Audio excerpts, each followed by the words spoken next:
أشرقت نفسي بنور من فؤادي۔ رسول اکرم صلی اللہ علیہ وسلم نے مختلف بادشاہوں کے نام خطوط لکھے، ان میں سے ایک خط لکھا اس وقت میں دنیا کی سب سے بڑی طاقت، سپر پاور، رومن امپائر، رومی بادشاہ کے نام، اور اس وقت میں جو روم کا بادشاہ تھا، ایسے تو ہر بادشاہ کو وہ قیصر کہتے تھے لیکن اس کا نام ہرقل تھا، اس کو خط لکھا۔ اس وقت میں وہ اتفاق سے شام میں تھا۔ اس نے اپنے لوگوں کو کہا کہ دوڑاؤ، کوئی آدمی حرم کا رہنے والا اس علاقے میں ہے اور اگر کوئی پورا قافلہ ملا تو پورا قافلہ لے کر آ جاؤ۔ اس کے لوگ دوڑے تو ایک جماعت شہر میں گھوم رہی تھی، اس کو پکڑ کر لے آئے۔ اس میں حضرت معاویہ کے والد، رسول اکرم صلی اللہ علیہ وسلم کے سسر حضرت ام حبیبہ کے والد حضرت ابو سفیان بھی تھے، مگر یہ بھائی ایمان نصیب نہیں ہے۔ یہ اس قافلے کو بلایا گیا تو ہرقل نے بڑی چالاکی سے، یہ تو ذہانت اللہ کی دین ہے، اس نے قافلے والوں کو پیچھے بٹھایا، ابو سفیان کو آگے بٹھایا اور قافلے والوں کو کہا کہ میں اس سے کچھ باتیں پوچھوں گا، اگر یہ صحیح جواب دے تو تم بھی سر ہلانا کہ ٹھیک بول رہا ہے، اور اگر یہ غلط جواب دے تو تم انکار کرنا یہ غلط بول رہا ہے۔ اس کو پتا ہے یہ اس کے ساتھی ہیں، یہ نہیں غلط بات پر ٹوکیں گے اور نہیں مجھے حقیقت بتائیں گے، لیکن وہ کیا کر رہا ہے، ان کے چہروں کو دیکھ رہا ہے، بات اس سے پوچھتا ہے، ان کے چہروں کو دیکھتا ہے کہ ان کے چہروں کی رنگت بتائے گی کہ یہ صحیح جواب دے رہے ہیں کہ نہیں جواب دے رہے ہیں۔ اس نے بہت سارے سوالات کیے، اس کا موقع نہیں۔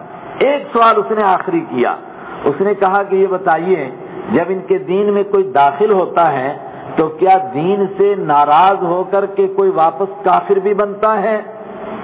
اور یہ بڑا ٹیڑھا سوال تھا، کیوں؟ خود ابو سفیان کا داماد کافر ہو گیا تھا۔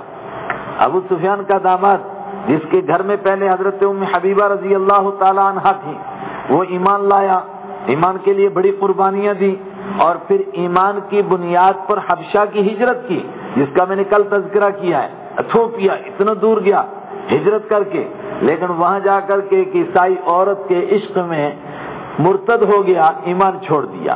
حضرت ام حبیبہ بے یار و مددگار رہ گئی۔ اسی کے بعد رسول اکرم صلی اللہ علیہ وسلم نے ان سے نکاح کیا ہے۔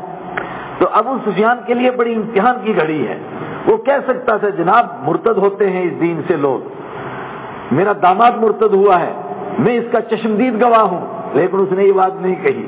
کیوں؟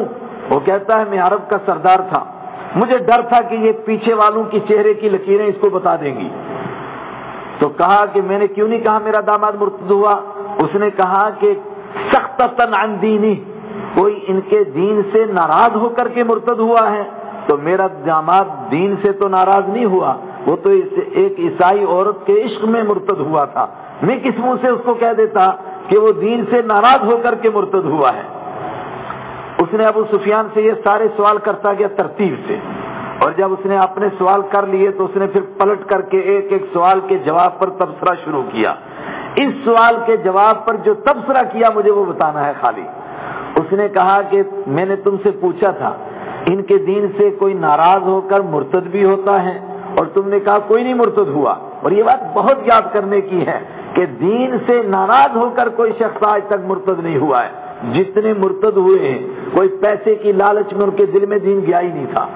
اس نے کہا وَكَذَلِكَ، اسی طرح ہوتا ہے جب دین بشاشت قلب کے ساتھ مل جاتا ہے۔ اس کے الفاظ ہیں جب دین دل کی خوشی کے ساتھ گھل مل جاتا ہے پھر اس کو مار پیٹ کر یا کسی طور پر بھی دل سے نکالا نہیں جا سکتا ہے۔ یہی اللہ کے حبیب نے فرمایا کہ ایمان کا نور کیا ہے، جب دل کے اندر اتر جاتا ہے اس کو دین کی خوبی نظر آنے لگتی ہے۔